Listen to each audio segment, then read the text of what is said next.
The views expressed on Science for the People are not necessarily the views of this station, its affiliates, sponsors, or advertisers. Today we're talking about medical history and extremes, looking both at our successes and advancement, as well as our failures and wrong turns. Hello and welcome to Science for the People. I'm Rochelle Saunders. Today we're looking backwards into the history of medicine, both how it's connected to human exploration and also how we sometimes got it horribly wrong. Later on, I'll talk with Dr. Sydnee McElroy and her husband Justin McElroy, hosts of the podcast Sawbones, a marital tour of misguided medicine, about the many ways we've done medicine badly in human history. But first, I'm here with Dr. Kevin Fong. He holds degrees in medicine, astrophysics, and engineering, and is an honorary senior lecturer in physiology at University College London. He has completed specialist training in anesthesia and intensive care medicine, has worked with NASA, and is the founder of the Center for Altitude, Space, and Extreme Environment Medicine. Kevin has created and starred in several documentaries for the BBC and Radio 4 in the UK, writes for The Guardian, and has a regular column in the Times Higher Educational magazine. He's here today to talk about his new book, Extreme Medicine: How Exploration Transformed Medicine in the 20th Century. Welcome to the show, Kevin. Hi, thanks very much for having me. So, how did you make the connection between medical advancement and human exploration? Well, I mean, it was mainly because, I think there was these two narratives that went on. There was, on the one hand, there was sort of the way we saw physical exploration, in which people advanced stumbling forwards into the unknown, hoping that survival and good fortune lay in wait. And then there was the way we told medicine, which was, as this sort of plodding, inductive progress that stepwise just got better and better over time. And we did one thing, then we did another thing, and another great thing happened, and so on and so forth. And actually, as I looked certainly at the history of 20th century medicine, I came to realize that that wasn't the case, and that, in fact, the things that we did in the 20th century, the medical innovations, were as much feats of exploration of the human body as our forays into the physical world were. So that was really where it came from. I'm interested in both, and I came to see the parallels, I think, between both of them. It's really interesting because when you say that we sort of see medicine as the discovery of medicine, modern medicine, as a very linear thing, it's really true. We sort of see it as a straight line, a very obvious connecting dot. But reading your book, it's really clear that a lot of times we were kind of staggering around. I think that that's the way it is, because I think that all science is at heart exploratory. And that we shouldn't be surprised, really, that when we innovate in medicine, that tends to be exploratory in nature. It's part of medics get great PR. That they're no one ever questions really very hard what they do in the modern paradigm. Mostly it's seen as a force for good, and that's what it is at heart. It's a profession which is trying to do good for people. But that doesn't stop us having these moments of uncertainty, both in our daily lives, but also as the art progresses. And that was kind of what I wanted to tease out, that these moments where people were in medicine and in physical exploration confronted with a challenge, asked to leap off into the unknown, and what the consequences of that were. And I think that there are, many examples. Throughout the book, we talk about lots of different examples through the 20th century. So whether it was the onset of reconstructive plastic surgery, which came out of World War II air war, whether it was heart surgery, which was also a product of the Great War and World War II, or whether it was, say, something more recent, so intensive care, which came out of us grappling with the epidemics of polio in the middle of the 20th century.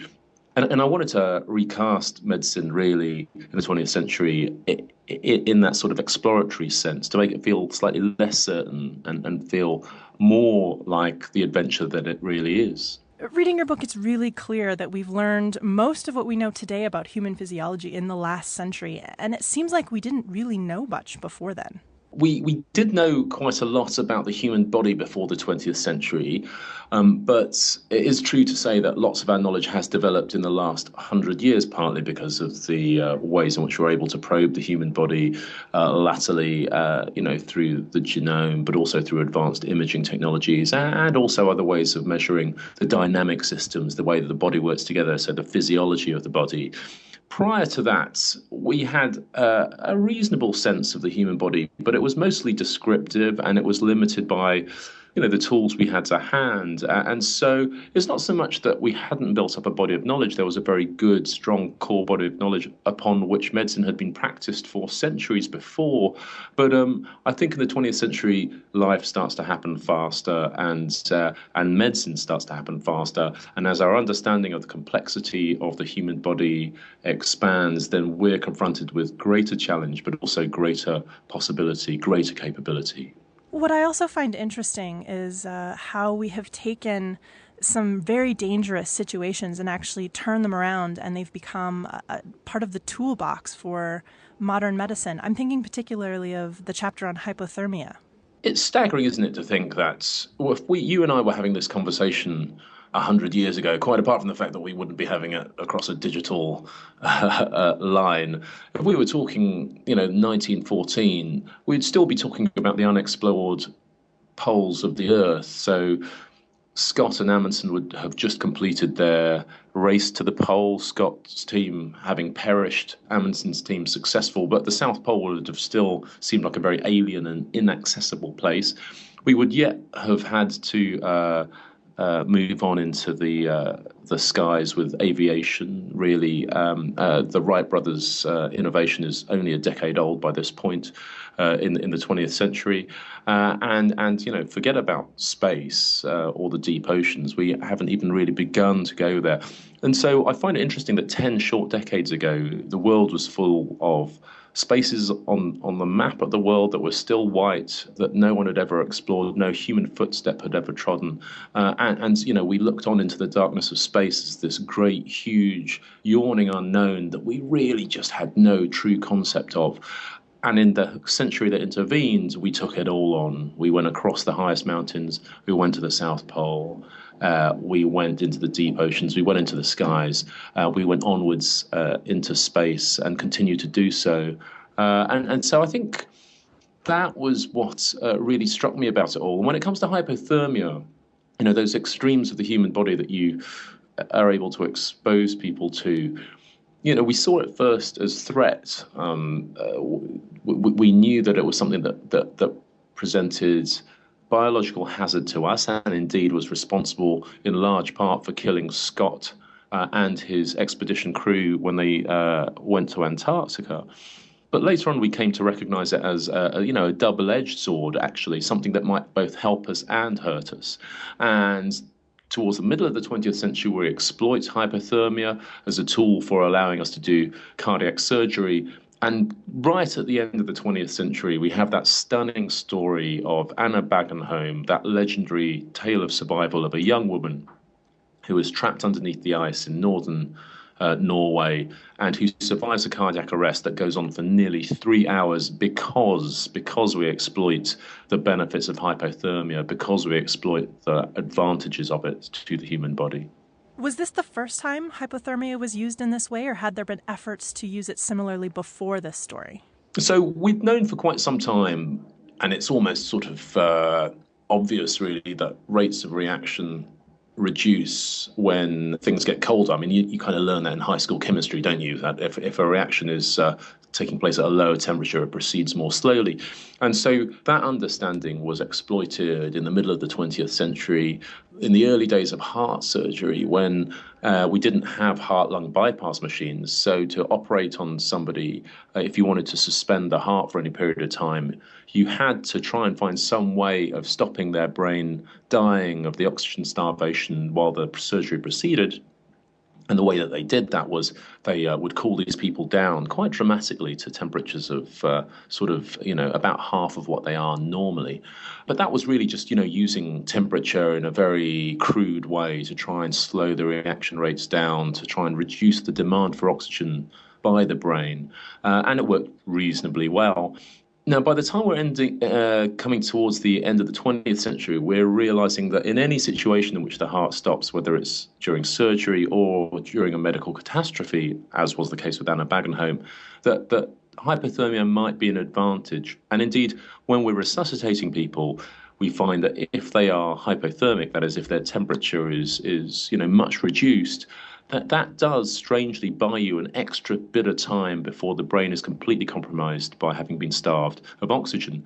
And in Anna's case, she's had a cardiac arrest because the cold has stopped her heart. The effects of the cold have caused changes in the ion channels of her heart, so that have caused it to have a cardiac arrest. But at the same time, it's also protected her brain because it's protected it from the effects of oxygen starvation. And so it's not the first time that we did this, but it was the first time it was so extreme. Her core temperature at the point, well, your core temperature right now in degrees Celsius is 37 degrees, plus or minus 0.2 degrees. And her core temperature when she has that accident is 13.7 degrees Celsius. So she is about a third of her normal core temperature, and it's that saves her life. You're listening to Science for the People. We're talking about medical exploration in the 20th century with Dr. Kevin Fong, author of the new book, Extreme Medicine: How Exploration Transformed Medicine in the 20th Century. The section of your book I found both hardest to read and that contained some of the most fascinating information was actually the chapter on burn treatment. I never really thought of skin as an organ before. Most people don't think of skin as an organ, and even when you do acknowledge its function, you just think it's just a simple barrier. It's sort of like this waterproof barrier to stop the outside getting in and the inside getting out, but it's just so much more than that. And once you begin to understand it, you sort of see it as this dynamic organ which has both a function in secreting hormones, a very, very fierce protective function, but an immune function as well. It has immune cells crawling over it and through it, really, to try and protect you from the hordes of bacteria that are attacking you from the outside. And once you realize all these things, you have new respect for it. It's this breathable barrier par excellence. The sort of stuff that you spend a lot of money on in the outdoor clothing store that is supposed to be both breathable and waterproof is nothing compared to what skin can do in terms of repelling water, but allowing the rest of your body to breathe, for there to be this vapor barrier between you and the outside world. And so once you realize that and you realize how important it is, then you begin to realize how terrible it is as an organ failure of skin being burnt. It's a huge failure, and one that we in medicine recognize as being very, very hard to recover from. Most of what we know about modern burn treatment, a lot of it came from World War II and dealing with some of the fighter pilots who flew there. Is that correct? So that's where modern plastic surgery really takes its root. So, if you trace the history of sort of reconstructive techniques, it goes back actually some centuries. But it's really not until the beginning of the 20th century that we start to think, well, can we actually deliberately use surgery to move uninjured skin from uninjured parts of the body to injured parts of the body to help them regrow a new layer? And so there are some fairly heroic efforts at doing that during World War One, but it's not really until World War II that we see injuries of a scale and a nature that really make it important to develop these new techniques. And so that's interesting in and of itself because, here we see this difficult relationship we have with technology. The technology that produces these horrific injuries on this scale is an aircraft. In fact, specifically, it's the fighter aircraft that are involved in fighting the Battle of Britain. So here's something that you develop to play a role. It's necessary for the air war of World War II, but you build it and it exposes you to greater harm. And in this case, having young pilots sitting on top of high-octane fuel, flying into the skies above the southern counties of Britain, and having enemy pilots fire incendiary rounds at them, of course people are going to get injured, and these people are going to end up parachuting down into their own country, horribly injured but alive, and you've got this massive challenge. What can you do for these people? You've never seen injuries of this type before. You've never seen injuries on this scale before. You've never seen people surviving in this way. And so that challenge then becomes the defining challenge, really, of that period in plastic surgery, and it gives rise to modern plastic surgery. And it's because of that, because of the techniques developed by Archie McIndoe and his team at the East Grinstead Hospital in England, that really gives rise to everything we see around us today that we understand as plastic surgery. Do you think we would have made as many advances in this kind of extreme medical treatment through the 20th century without World War I and World War II? So it's difficult, isn't it? Because where the whole thing starts to look like it's going is that war is, in some respects, good because it gives us all these wonderful medical advances. And indeed, you can, and I have, pointed to many, many advances that have come as a direct result of war. It's not just burns, it's not just cardiac surgery, it's also other things like trauma management. All of that has been informed by our experience of war. But, you've got to be careful about that interpretation, I think, because what war is, what progress is us facing the defining challenge of any given age and almost mitigating the mistakes that we make in any given age. And so in some sense, you can see war as society's biggest mistake and requires its biggest mitigation. And so, that's, I think, why you see war as a recurrent theme in innovation in medicine, because it's a mitigation for this huge, huge challenge. And that mitigation is met with massive resource. So I think that it's a forcing function. I think war is a forcing function for innovation in lots of fields, but particularly medicine. And I think that there are lots of things that we wouldn't possibly have had so quickly if it hadn't been for the experience of war in the 20th century. But as one of my medical historian colleagues points out, he says, well, what you have to do is the other side of the equation, which is what do you lose in the prosecution of war in the first place? So in World War I, many, many, many tens, if not hundreds of thousands of people lost their lives. And all of those lost lives, I mean, who knows what they might have discovered and built and gone on to innovate themselves. All those relationships between the continental laboratories and the laboratories in the UK, all of those broken relationships, what do you lose? And so whether or not war is equal to the innovation it yields is, a question that will keep the historians busy forever.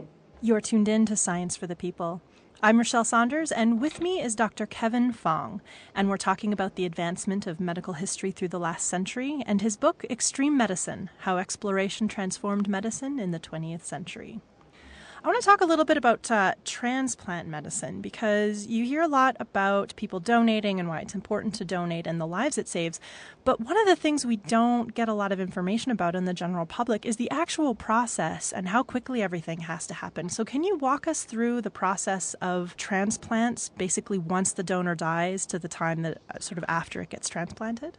I don't really know what the numbers are for North America, but in the United Kingdom, there are 1,000 people a year who die waiting for an organ that never comes. And so that number must scale up quite dramatically when you think of the whole of the continent of North America. And so it's important, I think, that people understand the process and understand it well enough that if that situation arises, that they should be able to make a rational decision about whether or not they're happy to be an organ donor. Now, there are many ways to donate organs, and some of which need you to have organs that have been donated shortly after death has been declared, either the cessation of beating of the heart or brainstem death, in which the heart may be intact and the lungs may be intact, but the brain itself is so damaged that no consciousness remains. So in that situation, the next of kin are approached and asked whether or not they believe that their next of kin would have been prepared to be a donor. And if consent is given, then the organs are used for a variety of purposes. So we always think about hearts and lungs and kidneys, but there are other tissues that are useful. Skin itself is useful. Corneas are very useful and can be used, even much more distant from the cessation of life itself. And once that happens, then, but for the vital organs, it's quite a rush. So for the heart, for the lungs, particularly, but also to a lesser degree for the liver and for the kidneys, you have hours really, and only a few hours. I mean, for the most oxygen requiring, so metabolically active organs, you have maybe 4 hours. And so that's why it happens so quickly, and that's why it has to be so immediate. And when you see these, when you see an organ donation happening, it is, lots of teams arrive from lots of places and go on to take these organs to help other people. And having been on the end of that, having worked on a neurosurgical intensive care unit where we were often in the situation where we were helping with these sort of donation programs, one of the most amazing things for us was that you'd forget about what had happened that night. You'd go home, it had been a bad night, but a few weeks later you'd get a letter from the transplant service that would tell you thank you for your help, and would tell you how many people's lives had been made possible as a result of that one lost life. And that doesn't make it okay, but it sort of, you realize the purpose of it all and the importance of it all. So when it comes to transplants, because there's so little time, you talk about hours, are there sort of special teams that stand by, kind of ready to descend? That's exactly right. So for hearts and lungs and livers and kidneys, there are surgical teams that stand by with pagers ready to move at the drop of a hat, and they have to go straight away, and they're out there so often in the middle of the night, getting organs, preparing them, and getting them ready to save someone else's life. And so, yeah, there are teams standing by all over the world, really, on any given day, ready to go and get these life-saving organs. You talk in the book a little bit about the first successful face transplant in the USA, and this seemed even more complicated than a sort of standard organ transplant. Oh yeah, I mean it's an incredible thing, really, the first full face transplants, because there are both moral and ethical issues, as there always are with organ transplantation, but also beyond that, there are some quite difficult technical issues. And the thing here is that for the vital organs, the risks that you expose the recipient to, the patient who needs the organ, the risks that you expose them to in the process are kind of easy to rationalize, because without the heart, the kidney, the liver, the lungs, they will die, and they will die soon. If you're requiring a transplant, you are urgently in need of some help. And yet with the transplant of a face, it's not a vital organ, it's not a life-saving intervention, and yet you still expose the person who's receiving that donation to a lot of the same risks that they're exposed to in any other organ transplant. And so, part of the thing is, whether or not those risks are in proportion with what the person stands to gain. And I think for quite a long time, perhaps the community thought, well, this is aesthetic. And not life-saving, and so perhaps the line is drawn there. But then you look at the detail of the cases of people who are disfigured for whatever reason, and who need this sort of a reconstruction which is so extensive that just simply moving blocks of flesh from other non-specialized parts of the body, so skin from a thigh or skin from the abdomen up onto the face, isn't going to be enough.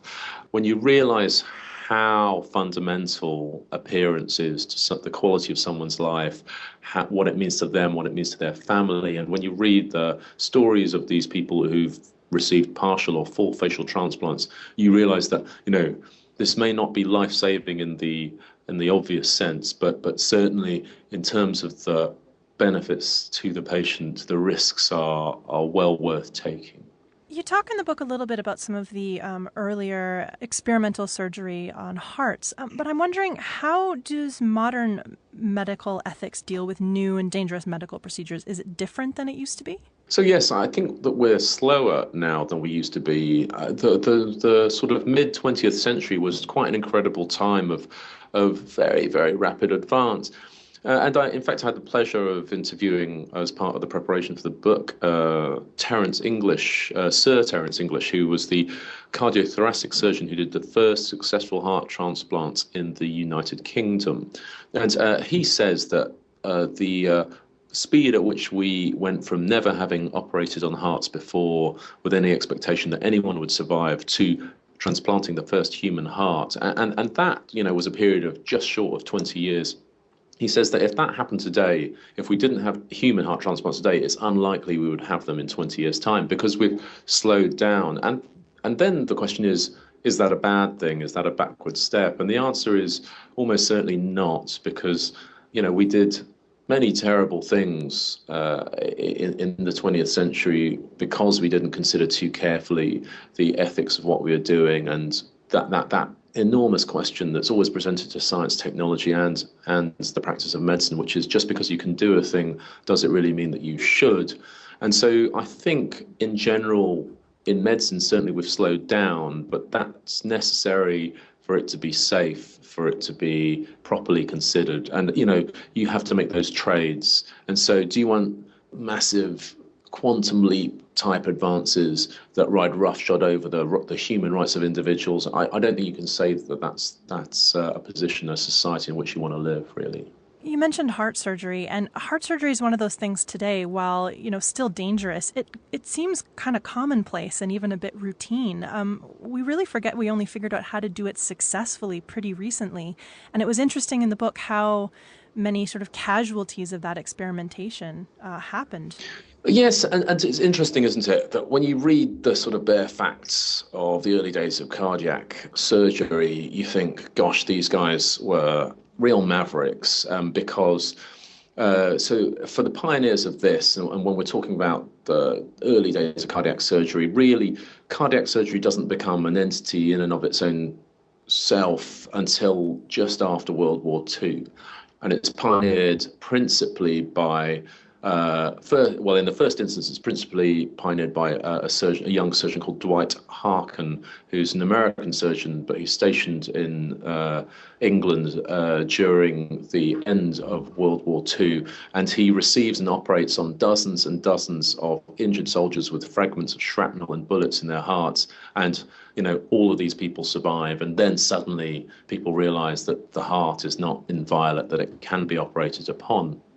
When you look at his experience in the civilian world shortly after the war, and that of his contemporaries and indeed competitors, they have a huge attrition rate amongst the people upon whom they operate. I think between them, Harkin and his most direct competitor, a chap called Charles Bailey, of the first 15 patients that they operate on, at least half of them don't survive the procedure for any length of time. And then you think, well, these guys are butchers. In fact, Bailey was referred to with exactly that word during some of the time of his innovation. But, that's a very simplistic narrative, because, as it's been put to me by various people were so suspicious of cardiac surgery at that time that no physician would refer their patient to the surgeon for this type of surgery unless there was absolutely no other hope for them, unless that there was nothing else that could be done. And so very often the people upon whom they were operating were already so unwell that the anesthetic alone might be enough to kill them, let alone the surgery. And so it's not quite as simple as that. It's not quite as simple as saying that these people went out and effectively killed people with experimentation. They were just operating in a sort of extraordinarily challenging environment. I mean, one that is almost impossible for us to recognize in the context of modern medicine today. There's no anaesthetist or surgeon who would even think about operating in that environment today, because that's just our risk profile has moved on, the way that we consider risk, and the patients who can accept this risk has just changed entirely. So it's much more complicated than just saying these guys experimented on these people without further thought. I think you have to look into the detail of it and how hard those operations were, and that these were often a cohort of people who weren't going to survive if nothing was done at all. So I'm curious, how much is the advent of modern anesthesiology tied to our ability to successfully operate on organs like the heart, for example? one of the great overlooked advances in medicine of the 20th century is anesthetics. And the anesthesiologist is sort of the guy who's in the background, who you don't think much of, who the people who write our medical dramas don't see. They hardly see them at all. They don't understand them, so they just relegate them to this sort of twiddling knobs in the background. When in fact, that is all important, and it has formed a platform that's allowed us to mount some of our most daring assaults in medicine, really.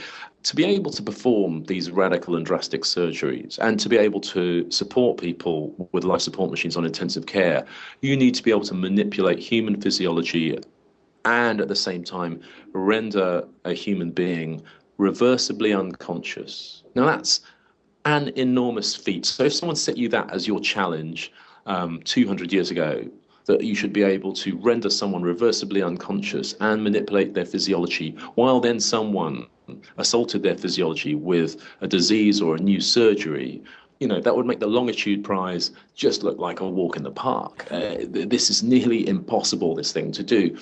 So as it evolves, anesthesia starts in its very dark days from being absurdly dangerous, at least as dangerous as the surgery which is being conducted, sometimes more so. And that's because the chemicals that you're using, the drugs that you're using, have unpredictable and injurious effects on the heart and the breathing. And in the early days of anesthesia, certainly through the 19th century and on into the start of the 20th century, it's not uncommon for people just to die simply of the anesthetic insult alone. And it's not really until we develop more advanced anesthetic techniques, more advanced anesthetic monitoring, and crucially, that we allow doctors to specialize in this area, to specialize in being people who fly physiology, who drive and shape physiology, second to second, heartbeat to heartbeat, to keep people stable while these ridiculous things go on. Heart transplants go on around them, lung transplants go on around them, life support continues. Until we make that something that we focus upon and make a specialism in and of itself, none of it is really possible. And yet, the anaesthetist still is always there in the background of all of this stuff and never quite has the spotlight on them. I guess that's probably their character. They're probably, they're content to sit there doing this vital but almost completely invisible role. I've heard we don't entirely know how the mechanisms of anesthesiology work, just that certain drugs do certain things and sort of how to control the ride a little bit. Is this true? There are two types of anesthesia, broadly speaking. There's the one that we inject, the type that we inject into your arm at the start of surgery, and the anesthesiologist says count back from 10, and before you get to 10 you're asleep. And we've got a reasonable handle on the receptors that those drugs work on, and roughly, very broadly, what circuits in the brain they're switching on or off. Now, when it comes to the more traditional anesthetics, the inhaled anesthetics, where anesthesia started, which was the inhalation of these vapors that led to unconsciousness, that's a bit grayer. We're not sure precisely the mechanism of action of those agents, and it's not that surprising when you think about it, because what we're talking here is about the boundary between consciousness and unconsciousness. And given that at this time, nobody is able to give a good definition of what consciousness really is, actually understanding how a drug is rendering you unconscious becomes problematic, because you're actually asking yourself how a drug is producing a state which we can't properly define, either its presence or its absence. And so, it is an odd thing that we use these drugs without fundamentally being able to reduce precisely what their mode of action is. And it's a funny thing, because they've become so common in use, and so many millions of people every day have anesthetics and recover without a further thought. But if you got on a plane and the pilot said, ladies and gentlemen, we'll be cruising at 36,000 feet a day at about 500 miles per hour. I am not really sure how the plane works, but I pull the stick, I push the throttle, and it usually flies and everyone survives. Are we all good with that? You'd almost certainly get off the plane. And yet that's fairly true of what inhalation anesthesia is at the moment. We know how to give it so that it keeps you safe and it works. Fundamentally, the mechanisms still elude us. This is Science for the People, and we'll be right back with Dr. Kevin Fong right after this.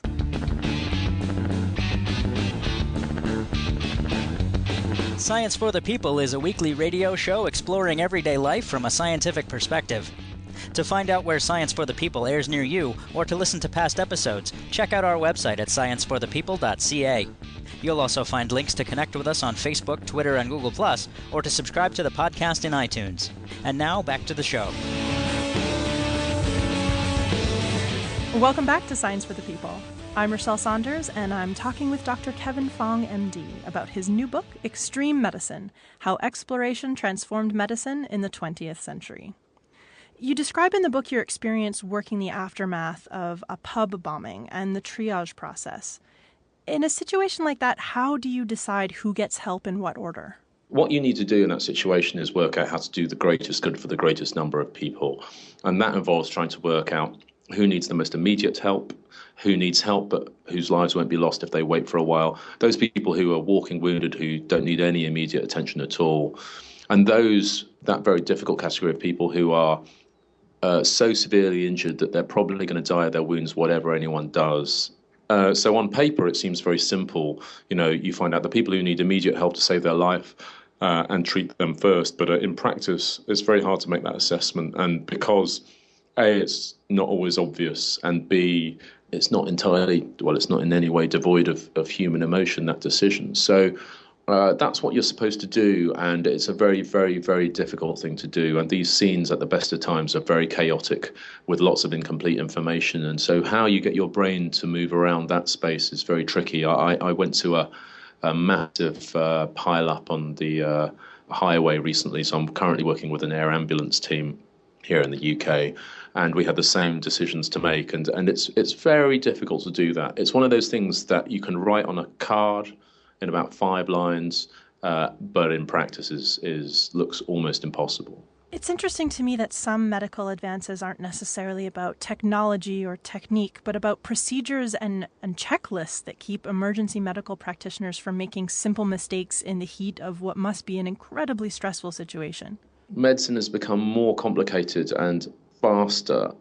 We've been forced to become more procedure-based, and we've railed against that in medicine, I think. I think that we think it is insulting to our professionalism. I think that's the initial way in which that was received.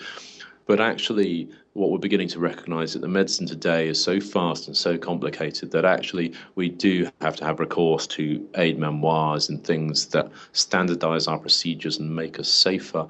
That, I think, is becoming a much more a prevalent feature of practice in modern medicine. What do you think today's sort of new frontiers of medicine are? Where are we pushing at the boundaries? Well, we continue to push everywhere.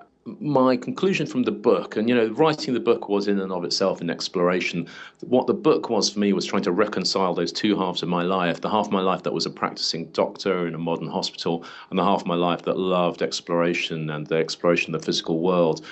And through the book, I came to recognize them as very similar endeavors, that all of the frontiers, whether they be in medicine or the physical world, were always exploratory efforts. And that for every age, society was defined by the fight that was in front of them at that moment. Now, for us now in high-income countries, what we're facing now is the consequences of our successes in public health and in acute medicine. The fact that now life expectancy in North America and in Europe sits in the 9th decade of life for children born today. Your chances of making it to your 100th birthday, if you're in a high-income country, are like 1 in 3 or 1 in 4. So tremendous advances in the expectancy of life. So that presents a new challenge, which is how to protect people so that they live not long lives, but long and well-lived lives. And so some of the challenges coming up are those that concern dementia and how we address that. We have no meaningful treatments for that disease entity at this time. So that's going to be, I think, one of the defining challenges of this generation. I think consciousness still remains sort of the last dark continent of human physiology. Really, it's so elusive, so difficult to comprehend, and it'll be intriguing to see what progress we make in those fields. And then, of course, on the exploration front, there is still the final frontier, and that's. I want to finish with that. The final frontier makes it sound like it is a single frontier, and of course it's not. Space unfolds, to all intents and purposes, into a space that, as far as human experience is concerned, might as well be infinite.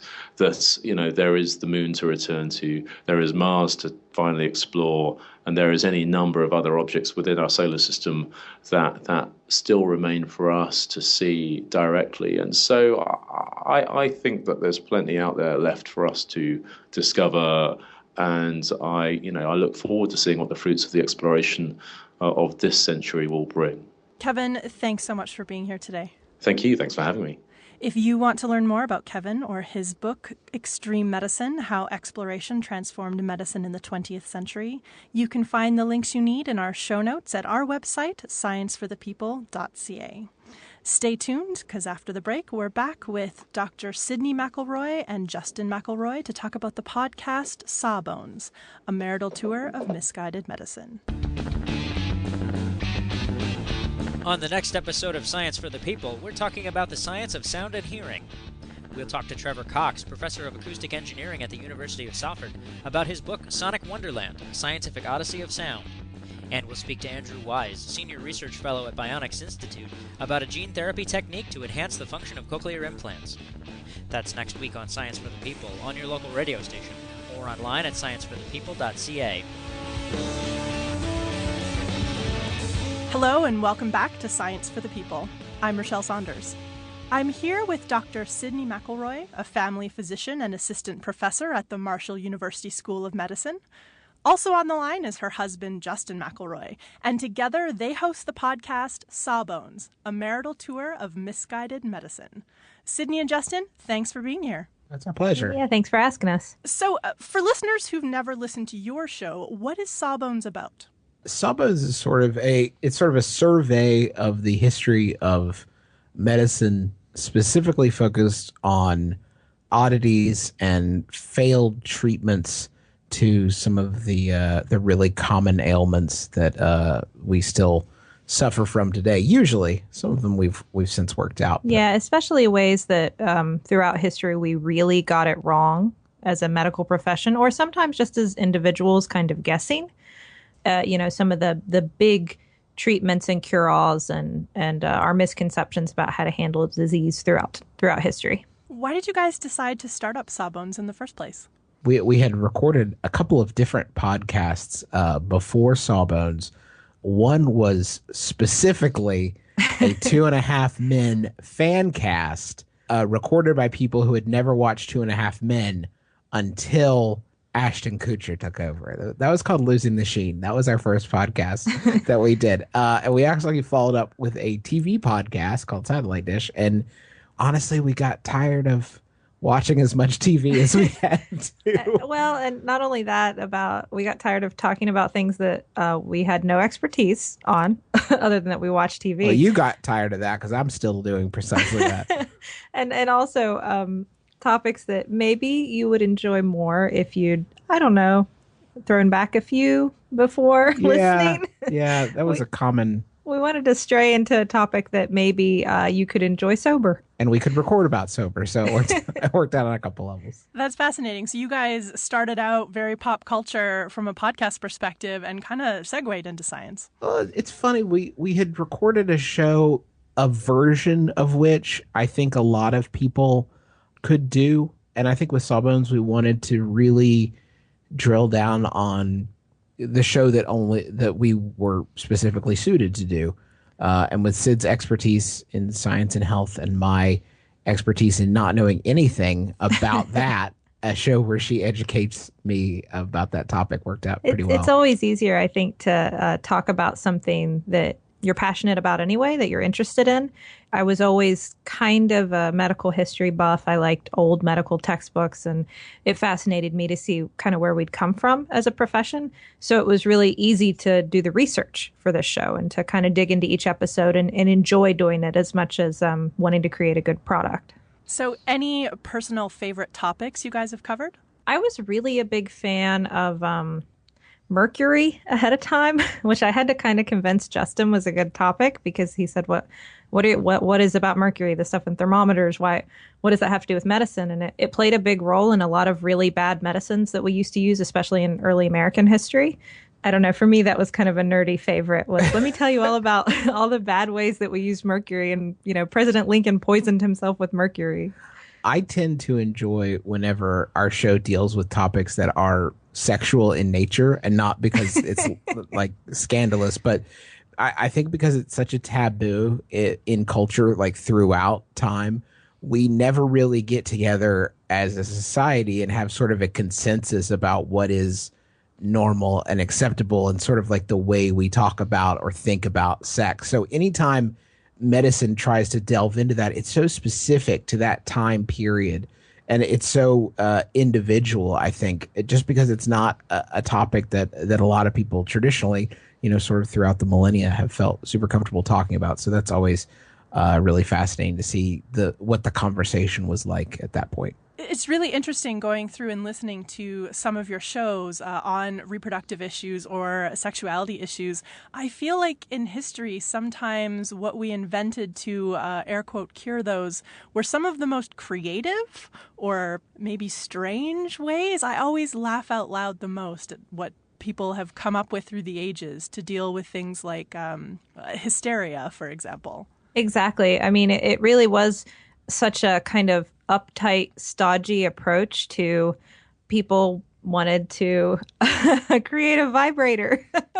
They wanted something that was more akin to a toy than anything medical, but it sounds better and it's more socially acceptable if we kind of, paint it under the guise of, oh, this is a medical treatment. This is a medical device. So, yeah, I agree. I think that stuff is really hilarious. I get a kick out of that. It's hard, though, because even though those topics are often some of the funniest, and this is hard for somebody who's trying to do a comedic podcast, those topics are the ones that tend to take the hardest right turns into just utter heartbreaking depravity when you see how we've used science and these quote-unquote treatments to marginalize groups that were already sort of marginalized. It always comes out of nowhere. We're having lots of fun, and then all of a sudden, like, oh no, this got really bad really fast. It's really surprising, actually, to hear how many times medicine went astray in exactly the way you guys talk about on the show, talking about marginalized groups, classes, races. And, we really think today of medicine being this force for good. And it's really kind of heartbreaking to see that sometimes it was used as a force for not good. That's absolutely true. It's really hard. For instance, when we decided to do the topic on to do lobotomy, on the surface, lobotomy sounds like such a crazy topic that there's a lot of humor there. I mean, the way that they used to do lobotomies with using ice picks and through the nose, and it sounds so crazy and it's gross, and there's all these different factors that you think, oh, this will be a really fun, silly topic. But then when you dig into it, the reasons that they did lobotomy were so, I mean, it really were just people who didn't necessarily fit into the societal definition of normal at that time. And it was such a terrible way to manage mental illness, and then things that were absolutely not mental illness. Maybe women who weren't, conforming to social norms, or people who were gay. And you get into the topic, and then after a while, there's nothing funny, and you can't laugh anymore. And then it's just kind of marveling at how wrong we were and how sad it is sometimes. And for people who are listening right now, we've just talked about some of the heavy stuff that's involved in this show, but you guys are often really funny, like laugh out loud funny. Was that a conscious choice to bring the funny? It's literally the only thing that I can contribute. If it's not that, it's not. It's just that in the editing. That's all. That's all that I really do. So, well, Justin is funny, if I can say that. You are funny, I and I think that's the thing that makes it more palatable. I lecture at the med school where I teach a lot, and I found that if I can find a way to present some material that can get really boring really quickly, if I can find a way to present it where it's a little funny or a little, interesting, or to throw some weird facts in there, it always makes people want to kind of absorb it more, so you can learn and laugh. So I think it's a better format, for as far as educating people. I use that a lot, so I think it works well for our show. Yeah, I've always enjoyed shows like Stuff You Should Know, for example, or others. That was a big inspiration for us, I think. Where you don't even realize that you're learning because you're having a lot of fun, which sounds like a terrible back of the box quote for a podcast, but I promise my marketing department did not create that. It was my very own being a hack. Well, what's really interesting is there are other educational-based podcasts where it becomes kind of a conversation between two people about a topic. What's really interesting, I find, with your guys' podcast is you've kind of taken on these two characters. Sydnee, you've become kind of the teacher and the person with the knowledge. And Justin, you kind of are the place of the listener. You ask all those questions and give all those responses that I literally am thinking in my head a second before you say them. We have an advantage, I think, over some other podcast duos in that we do a lot of listening and talking to each other. And those are actually rhythms that I think we got into when she was in medical school, where she was learning so much and she would have to recite some of it just to study. I mean, in part, but some of it was just fascinating stuff. And I have an appetite to learn things like that and almost no ability to synthesize that data or hold on to it in any way. So, well, it's a great challenge for me too, because I like you, sweetheart. to. Thank you. That's very nice. Thank you. That's great. It's great because I like to talk, I like to teach, and I like to tell people about things that I'm interested in. But it's always challenging to try to present information that's very scientific in a way that everybody can understand.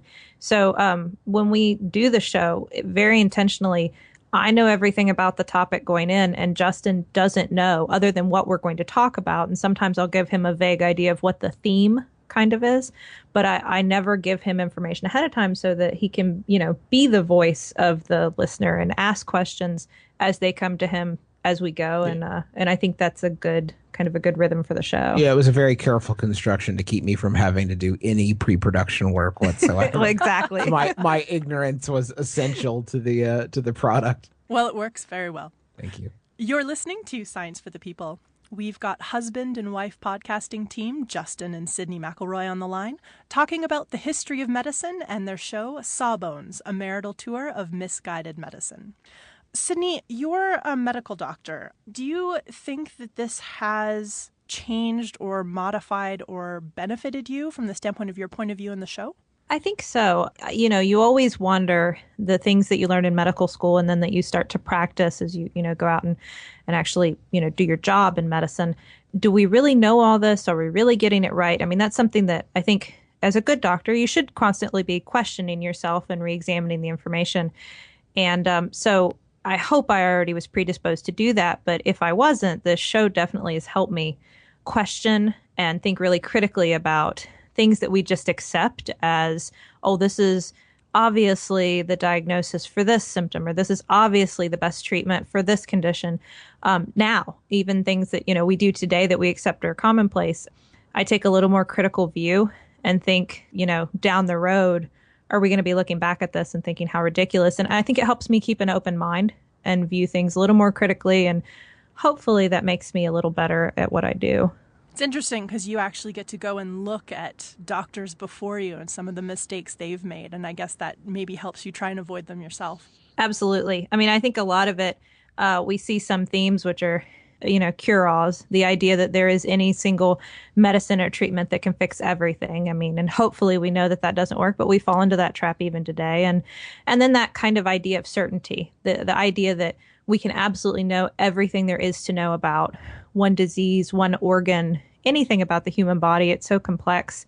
I think we have to constantly be humble, and this show does a good job of reminding me of that. Were you surprised at how many things were kind of categorized as cure-alls once you started to dig into medical history? I found that shocking.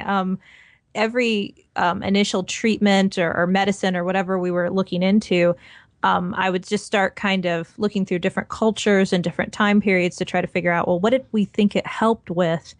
And inevitably, you find that somebody thought it helped with just about anything. And I think the idea was that we didn't have a lot of, we didn't have the scientific method for a long time. We didn't really know how to, successfully run some sort of controlled trial or experiment. So if it worked for one thing, maybe it'll work for everything else. Bloodletting is a great example. That persisted for so long and was used for so many things. You'd get wounded on the battlefield and lose a lot of blood, and the treatment for that was to cut you and bleed you more. Oh, no. Which is madness, but it worked for other things, so they thought, oh, well, maybe this too. We talk about cure-alls through medical history, but I think today there's still an awful lot of cure-alls or potential cure-alls out there. What do you think it is about a cure-all that, makes us grab onto it and hold on for dear life? I wonder if there isn't some kind of like a magic feather kind of phenomenon, like if we can find just that one thing that we as humans are able to create or invent or discover, whatever, whether it's synthetic or natural, if we're able to find that, there's this magical element to it that makes us think, oh, well, there's something bigger looking out for us, or maybe there's a bigger force in the universe. This thing that could fix all of our problems has been out there all along. And then I think there's also that attractiveness of, we like to think we know everything. There's also a tendency that you see with a lot of things that have been classified as cure-alls that they do have some sort of mental effect of some sort. So the perception that, well, I feel emotionally, I feel good. And I think that you can apply that to whatever sort of ailment you might be suffering from, because that it provides that sort of, if you're on opium, whatever problem you have is not going to seem so bad anymore because, Sure. Hey, you've got opium. That's definitely, I think that's where we run into it the most. Opium, marijuana, alcohol, those Yeah. are the kinds of things.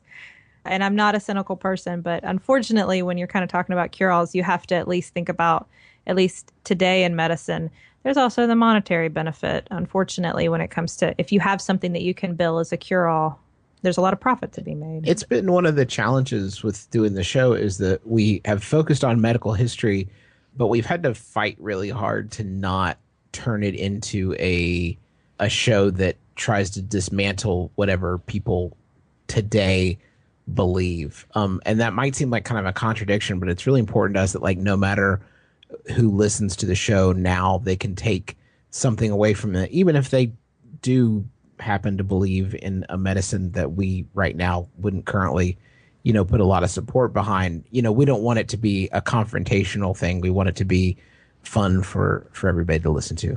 It's really interesting. I sort of knew factually, but I didn't really kind of take it to heart how recent scientific medicine really is. We were scrabbling around in the dark for a long time. Oh, absolutely. That's the most interesting thing to me is that, it's kind of fun to laugh about how did we use whatever the newest thing I'm talking about in, the Greeks or the Romans. We love to talk about Pliny the Elder, or as I called him, Pliny, incorrectly for quite a while until a listener pointed it out. I love Pliny. And we love to kind of, poke fun because it was such a long time ago. So, we didn't know what we were doing. Everybody was ridiculous is kind of our bias.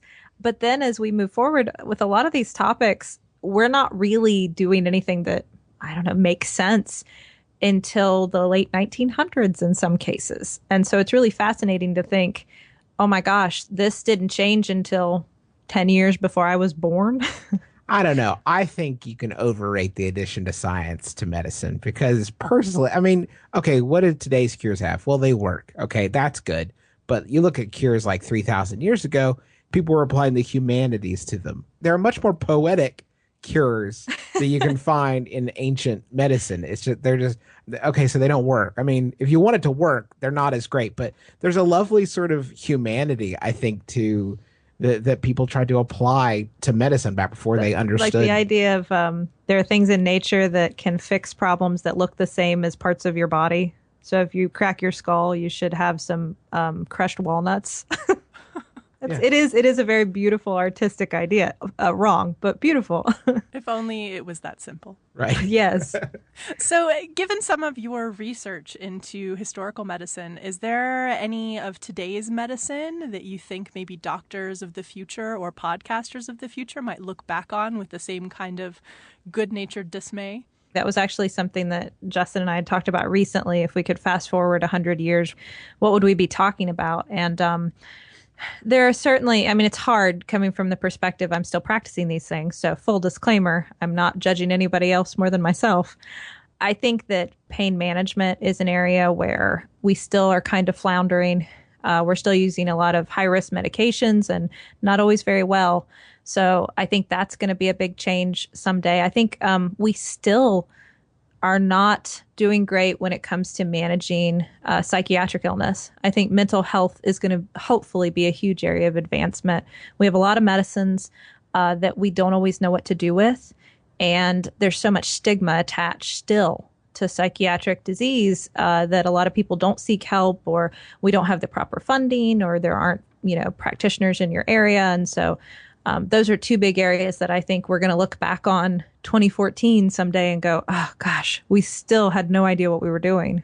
Sydnee and Justin, thanks so much for being here. Oh, it was our pleasure. Thank you for asking us. If you want to know more about the Sawbones podcast, you can visit sawboneshow.com, a link you'll find in our show notes for this episode, available on our website at scienceforthepeople.ca. Thanks for listening, and we'll see you next week on Science for the People.